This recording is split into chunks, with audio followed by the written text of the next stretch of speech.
It's that time of the year again. No, not Christmas, not your birthday, and not your wedding anniversary. That was 2 months ago. You should get a divorce. It's time for everyone's favorite VHS horror series, the final entry in season 1. Did you really think I was going to leave the tier list incomplete? It's been a long road. We've tackled the elderly, the thick, the boring, and the Ku Klux Klan! And now our story comes to a close. Will episode 5 be a strong close to the series, or will it set a new record for being utter dog shit? All that and more coming to you now on ZNN. Welcome to Woodbury.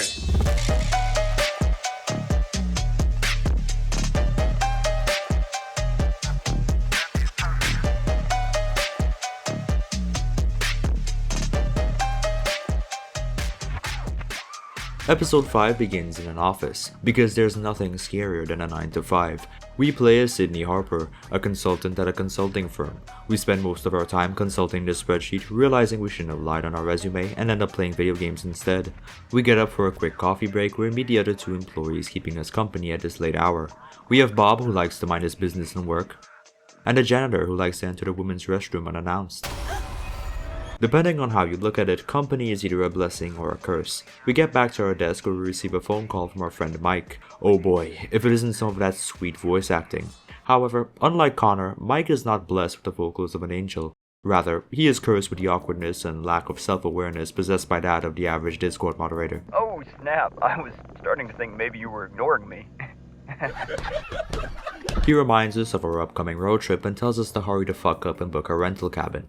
A cheap one. I mean, why even bother going anywhere at this point? We book a nice cabin at 308 Woodbury Lane, and the screen fades to black as we wake up in a living nightmare. Good night, girl. We meet Gail, who's rocking that sweet Sony PSP in stores now, before meeting up with Mike. Now Mike is the type of guy to ask, "Where my hug at?"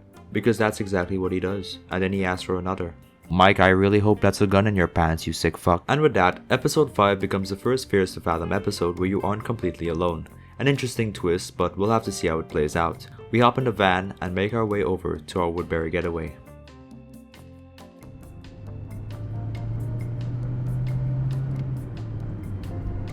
The road, motherfucker! What? The road! Oh shit!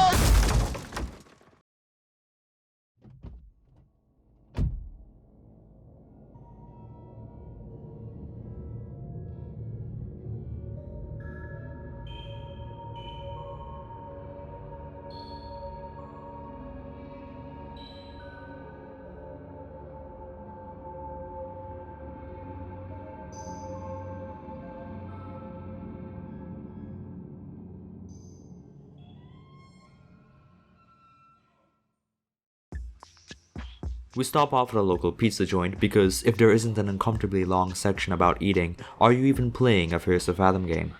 Welcome to Moe's Pizza. We have small pizza, big pizza, small men, old men, weird men, fucking queso. We sit down to eat pizza when we get a message from our friend Nora, our BFF who's very broke, very late, and very much an asshole for leaving me with Mike. She tells us she needs to work late, and we then meet the hitchhiker, who tells us he quote-unquote saw us pull in driving that nice old truck. That's right. Well, you see, I was heading down the road myself. Well, how do you know we were heading down the road, mister? We could have just driven 25 miles down the interstate just for Moe's delectable pizza. It's unwise to be making such assumptions. I don't give a fuck. Okay, that's fair. He tells us he wants to ride down the road, and I'm very happy to oblige. Unfortunately, Mike is kind of an asshole who doesn't understand the premise of helping those in need. He pretends to act all alpha, telling the man to fuck off, before pussying out and giving us the keys to his car. I crash the car and we decide to walk the rest of the way there. We finally make it to our destination, make sure to park in between the lines, begin unpacking, and then go off to take a piss. My god, did you know what I just realized? You spend a lot of time excreting bodily fluids in this entire franchise. I shit you not, the scariest thing in these games isn't the perceived tension that builds up over time, it's your own bladder. You sit there, petrified, not knowing when the next urge to piss will follow. I have the urge to piss right now while writing this script. Look at this, you can break the game if you don't piss properly. Believe it or not, this is actually a very interesting topic. Fears to Fathom sells itself as a realistic game. We can have realistic graphics, realistic grass, but ultimately what sells it are realistic routines. How many games have you played where your protagonist has gone weeks without food or water, without rest? This piss represents so much more. It's justice for our protagonist. Are we supposed to believe that Gregory was pissing his pants all the way throughout the Pizzaplex? Do you see any piss on the floor? Come on game devs, are we taking the piss here? I mean, clearly not. Anyways, we finish up with that and decide to take a quick tour of the house. Into the upstairs bathroom and, well, if it isn't a minor inconvenience, look at that, we're fucking stuck. They're lucky the music for the game slaps. Didn't want to change, but I think that today is a good time to start.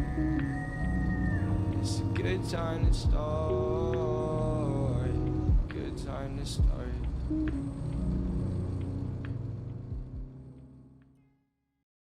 Anyways, where were we? We continue our tour of the house.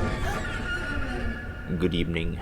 Unfortunately, this guy isn't here to kill us, he's actually just a landlord. He shows us around once again, and things get slightly weird when we get into the basement. He becomes quite cryptic when the subject of the conversation turns to the mysterious door downstairs, telling us it's for quote-unquote storage, and how somebody's mom died downstairs. Then he gets stuck in the damn staircase, amazing.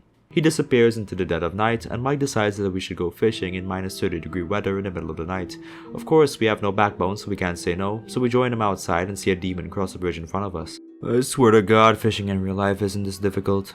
Once we're done, we head back inside, and Mike decides to cook up something devious. At this point, he really is dragging the damn episode through the mud. Not only does company often kill suspense, but so do fetch quests we aren't accomplishing much. I lied, we're accomplishing another eating section. You know what, Mike, I'm not hungry. I'm just gonna hide in the cupboard and cry because when I put this episode in F tier, people are going to kill me. Oh shit. Oh my god, forget what I said 10 seconds ago. This just got interesting. Mike finally has a good idea, depending on how you look at it, and suggests we should go down into the basement and play with this Luigi board. Okay Mike, maybe you aren't the weakest part of the episode so far. We sit down, turn off the lights for immersion, and try contacting the spirit of the dead lady that Rick told us about. Is anyone watching us right now?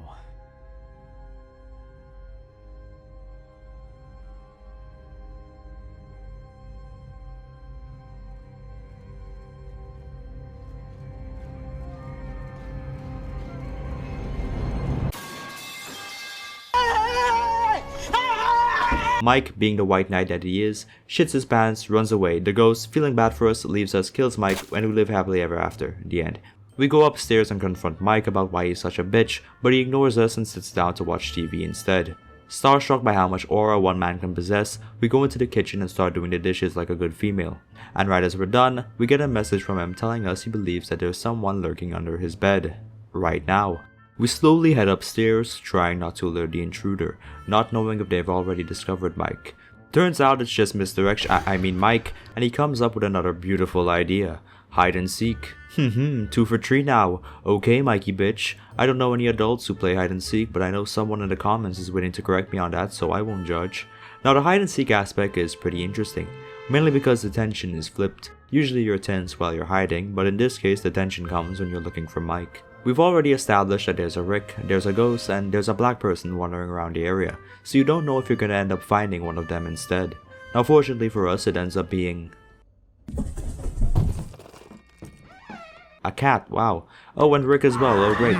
He says he's here to fix the sink, but it's understandably quite odd since I used that sink 5 minutes ago. All that pissing, you think I wouldn't know if the sinks weren't working? Mike then threatens to call the police, to which Rick responds with, "Will you see Carl? There are no cops in Woodbury." Well Rick, either you're on the fence or I'm fucking blind because I counted at least 27 cop cars coming down the road. Which one is it, big man? Intimidated, Rick runs away and we decide to head to sleep, not bothering to wait for Nora because she probably hit a deer and died anyways. We wake up hours later to knocking on our door, and if you've ever played a Fears to Fathom game, you'd know that standard procedure dictates that we wait in the closet for a jump scare to happen. Alright, ghost seems clear. It turns out to be Mike who can't sleep and he asks if he can come inside. We oblige and this is where things take a bit of a 180. Turns out Mike was in fact cooking up something devious, and no, it wasn't that disgusting fish salad earlier. He looks out the window, reflecting on the day so far, before making himself comfortable on our bed and gesturing us to sit next to him. We say fuck you and walk outside. Unfortunately, we can't progress otherwise, so we begrudgingly sit next to him. He begins reminiscing about the past and says we quote, "don't have to sleep alone tonight." But when we turn him down, he brings up a past experience from an older trip, suggesting that Mike and Sydney's relationship is a bit, complicated. Luckily, Nora saves the day when we find out her car ran off a bridge and exploded. Mike then heads out to pick her up, not before asking for another hug, and leaves us alone in the cabin. The most important thing to note, however, is that she's 70 miles away. 140 miles total. Do you know how much gas that is? Anyhow, with that, your foolish escapades of fishing, playing games, and pissing comes to an end. Put on your big boy pants because we're alone in the dead of night, in the middle of the goddamn nowhere. We then try to go back to sleep, but we're awoken again to someone at the front door. Is it Mike and Nora? Of course not, asshole. Did you forget what game you're playing? We head downstairs and look through the window. Well, if it isn't you again. It ends up being the hitchhiker from Moe's Pizza who's currently freezing his balls off and wants to be let inside. At this point, I think I'll take my chances with this rando over Mike. Come on in, lad. That isn't an option, however, and we leave him outside. His demeanor quickly shifts to anger, and he starts demanding to be let in. We insult his intelligence, because that seems like a smart thing to do, and he eventually gives up and tells us, quote, "Karma's a bitch, you are in fact going to should have known better." We head back upstairs, but we're interrupted for a third time, this time by screaming and what sounds like gunshots. We go downstairs to investigate and see nothing.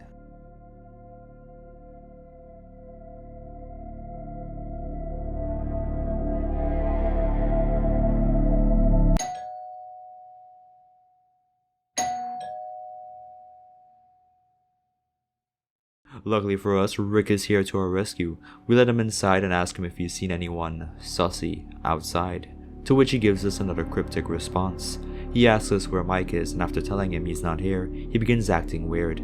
He goes over to the fireplace to warm up and begins monologuing about the storm. We sit there with him, still waiting for Mike and Nora, when we get a text message from Rick.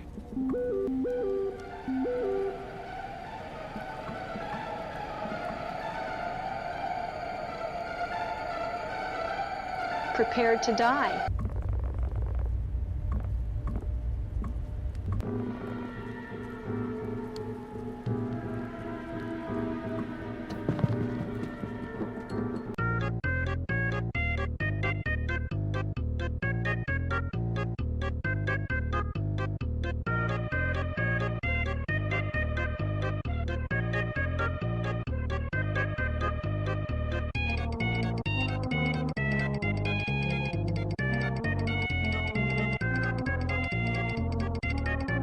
And that's the end of Season 1 of Fears to Fathom. There's quite a bit to unpack here, but I wouldn't blame you if you thought otherwise.